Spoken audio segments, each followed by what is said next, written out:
Yeah, you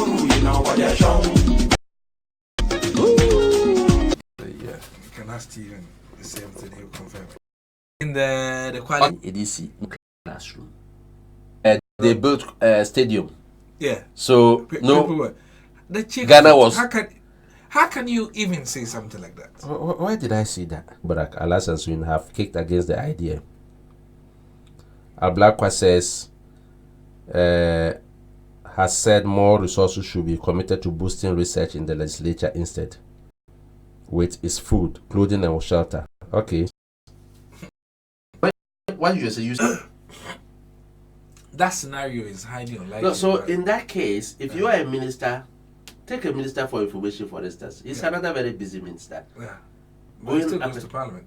So he will go to parliament. Of course. He will go and sit the whole day. How many hours did they sit there? Not sit there the whole day. I think. You just go and sign it, then you turn around and go. I think sometimes, if need be, don't forget they are also part of apart from them being member of parliaments where they need to come to the chamber. The chamber. They are also part of different committees. Mm-hmm. So they still have to go to the committee meetings and all that. Okay. Good evening, Stephen, and welcome to Crossfire. Good evening, Michael. How are you, sir? Oh, by God's grace, I'm good. How are you too? Nice one. We are very well. Welcome on board, Steve. Yeah, thank you, Richard. Yeah. Sorry for being late.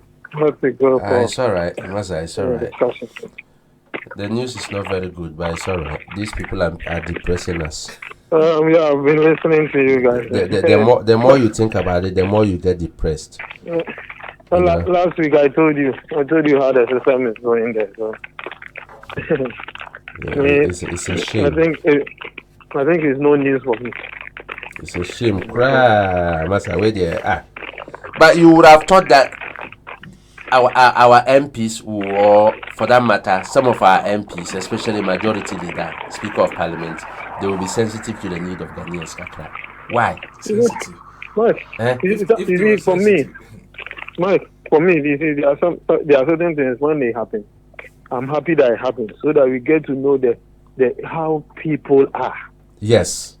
Because this is who they are. What they say is totally different from how they act. And then we are now seeing who they actually are.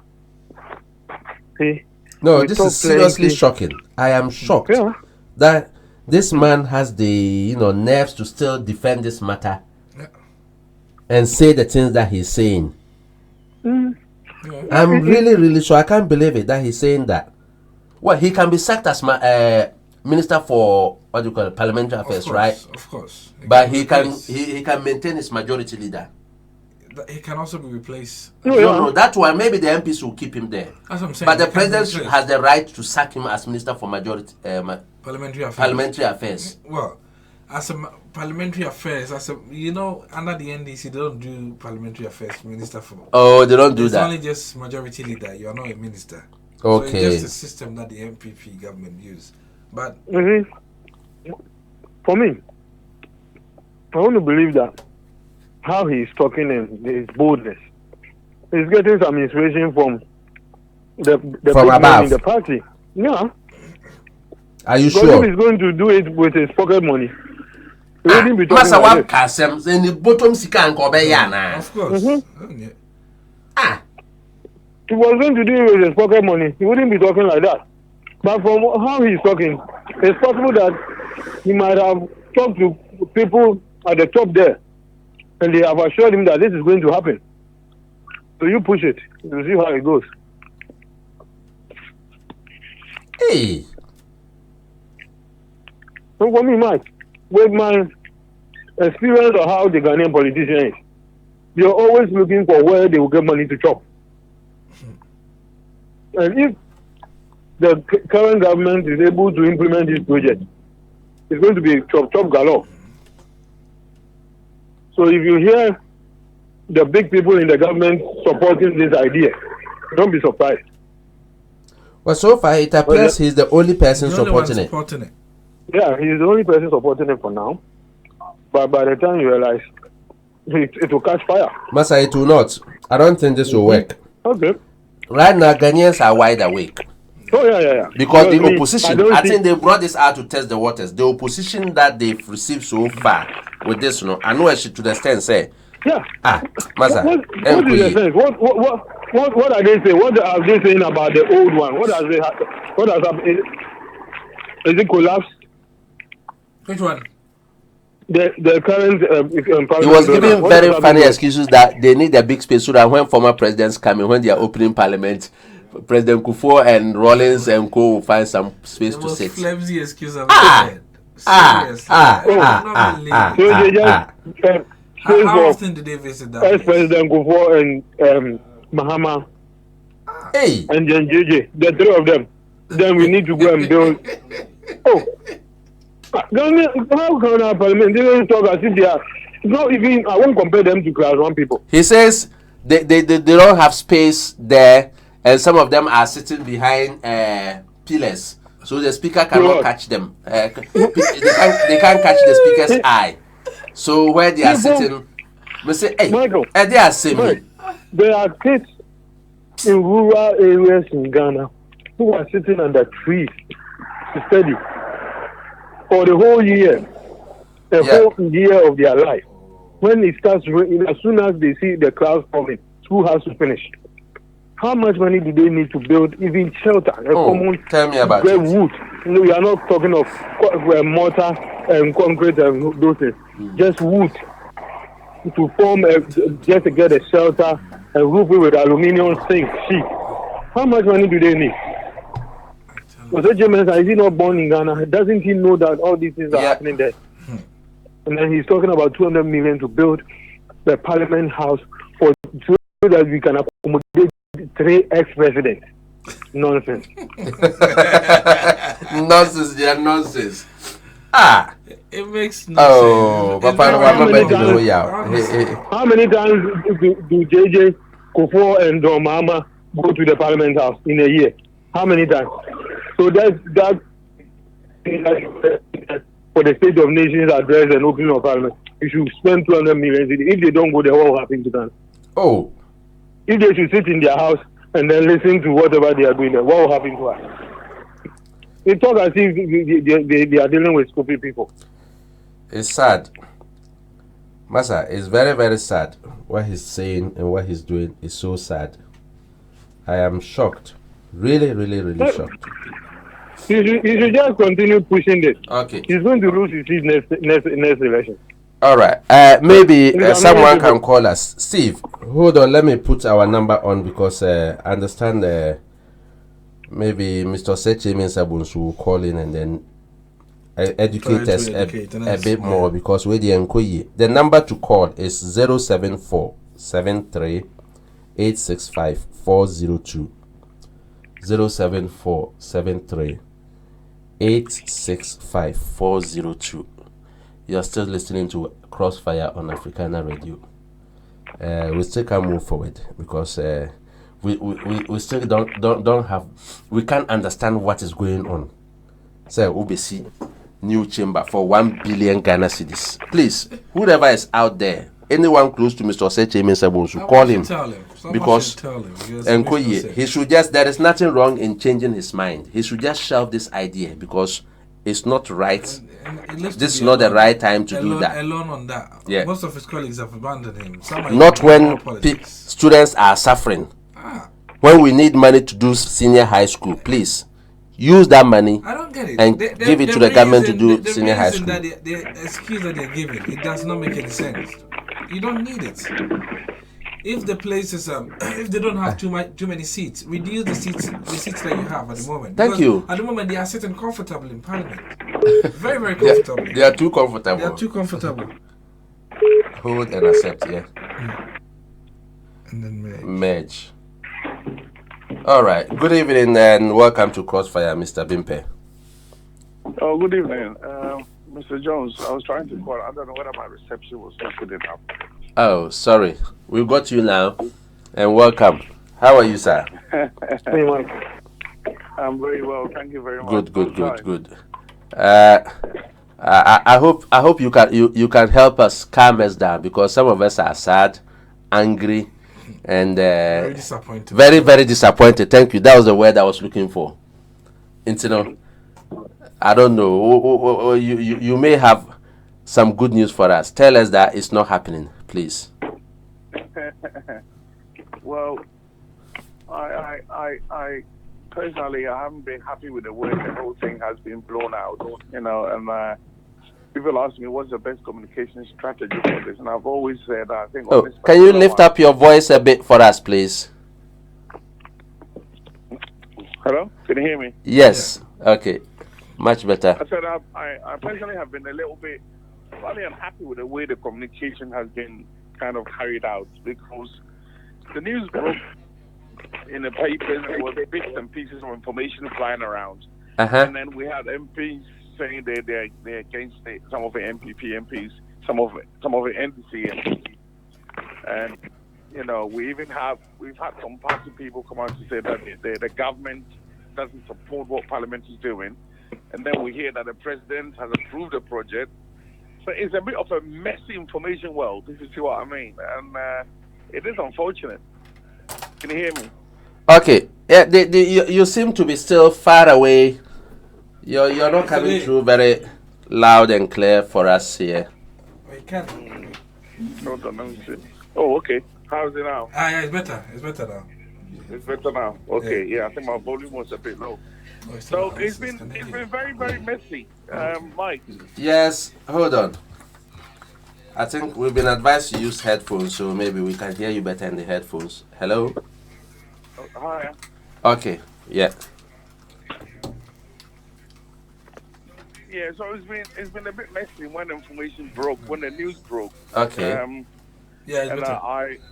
I've been personally worried why the majority leader or the subcommittee that's dealing with this issue in Parliament, they have not actually come out with a press conference to address the misinformation and the miscommunication and all the mess that's been thrown out there. It's already caused a lot of damage, if you ask me. Okay. When you say misinformation, what kind of misinformation are you looking at? Do you have any... Well, as I said earlier on, we heard that Parliament is building a 200 million chamber. Now, some people were saying that Parliament is expanding the building. Some people said Parliament is building a new building. And then we heard that, some of the members of Parliament don't even know anything about it because the issue has not been brought to the main floor. Okay. At the moment, it's with that particular subcommittee who have decided, I think the Parliamentary Subcommittee on Parliamentary Affairs or something, who have made this decision with the Speaker and other parliamentarians. So all of a sudden, we've got members of Parliament from both sides of the House disagreeing, some disagreeing with the project, some agreeing with the project, people trying to justify what the project would do. And then we have people from the party saying that the government has not supported the project. Then we have news articles suggesting that the president has actually given approval for the project. We have another report saying that the government doesn't support the project. So it's a messy communication field and information out there. Where is the information minister then? This is why I'm a bit unhappy. But the information minister hasn't come out. The information minister is a member of Parliament. He's a cabinet minister. He's not part of the committee. See? So if it has not been brought to the main house, not all the MPs are aware of this. So I'm not even sure whether the news was meant to have come out when it did. Well, but thank God it's out there, we know. Because you know our position so far on what we've been talking about that. Well, there's one thing that I'd like to point out, Mike. Go ahead, my friend. I'm getting increasingly slightly worried about the bashing of parliamentarians in Ghana. I agree that you spend so-called $200 million to do an expansion. I mean, I heard Steve saying, I haven't read that anywhere, but Steve was saying now about accommodating the 3 ex-presidents, which is completely ridiculous, beyond belief. I mean, that is not what I read. I read something else. Oh, my brother. They wanted to expand capacity. Hold on. It's one of the reasons, though. He gave, you see, let me take you back a little bit. As much as you're saying that some of the information coming out, they are contradictory, they are not clear, you don't know where this is coming from, everyone is saying something else. the majority leader and Minister for Parliamentary Affairs, we've mentioned his name so many times here. I have heard an interview that he granted Agyepong, what's the man's name? Adakabre. Kwame Chromatic is one of these guys. Okay? And he was speaking, this is where he used the example of having the one of the reasons why they thought it was good was because when the ministers come in, the former presidents come in during swearing in or special functions, they come with entourage and a lot of people come to the chamber and there's no space there. And that is the point. And these people are important people, so there must be enough space for them to sit and all that. See, so it's one of the... He said that. I won't let you finish that statement. You see, this is part of the problem that we have with leadership. When they have not been properly trained communication-wise. I mean, you can't put this out there as a majority leader. You're crucifying yourself. Fine. But anyway, that aside. I'm getting a bit worried about parliamentarians being bashed in Ghana with the ex-Gracia, with Holland. Now, who calls him, Massa? Who calls him? Hold on. Let me talk, Mike, please. Okay. There might be issues involved, and clearly the sentiments of Ghanaians are welcome, and the concerns are clearly understood. And there might be a case that the Parliamentary Committee on Benefits or their privileges need to sit down and have a look at the way they calculate the ex-gracias. Particularly, I think the 4-year term where you get paid off and you come back again to get the same benefit every 4 years. I think it's a bit too much, isn't it? But one thing we need to be aware of is it's very common globally throughout the whole world for parliamentarians to lead with some kind of iconic buildings. It's not uncommon. That is where the people are. That's the representation of the people. So logically, and again, I say this all the time, it's not a zero-sum game. That parliament gains and everyone else loses. I don't think that's the case. And also, continuing development projects and building a parliamentary building, they're not mutually exclusive events. It's not that one can happen at one stop. They can do both at the same time. But I want to, you see... Mike, hold on. Let me finish first, if you don't mind. If you look at the government project so far, what the government promised during elections and what is delivered, there is clear evidence that the government is looking out for those very poor in society.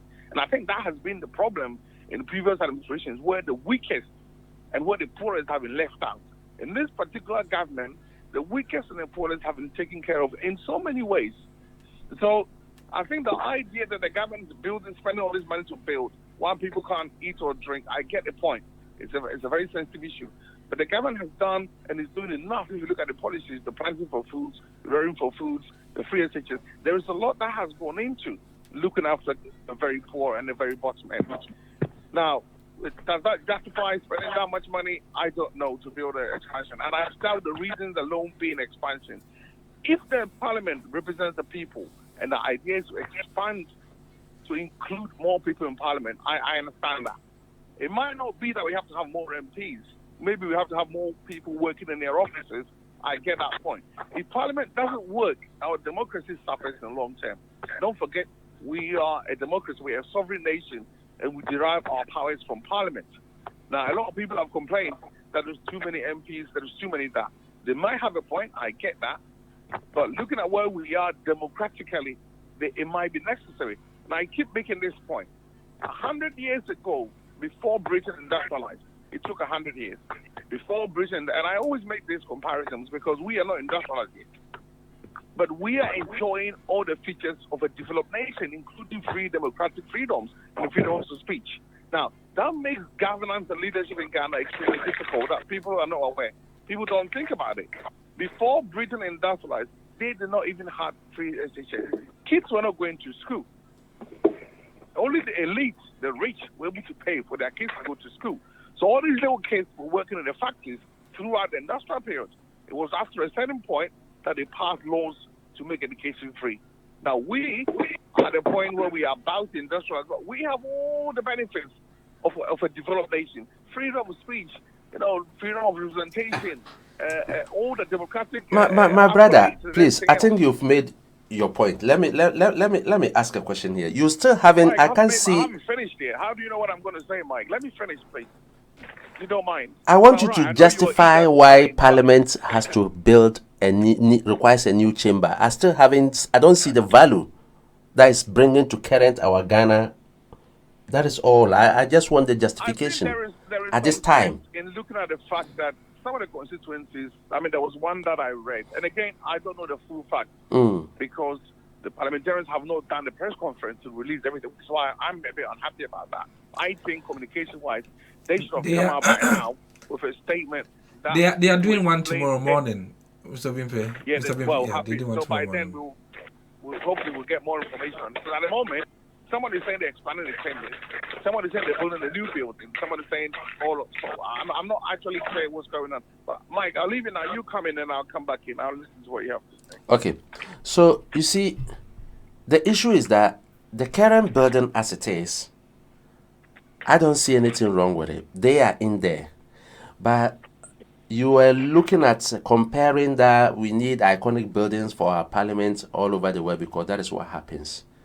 Must we always do what goes on all over the world? When you look at the Westminster, you and I are here.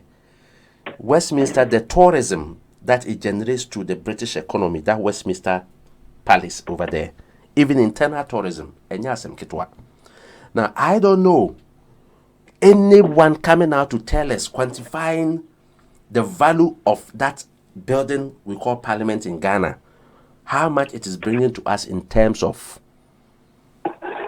revenue or tourism.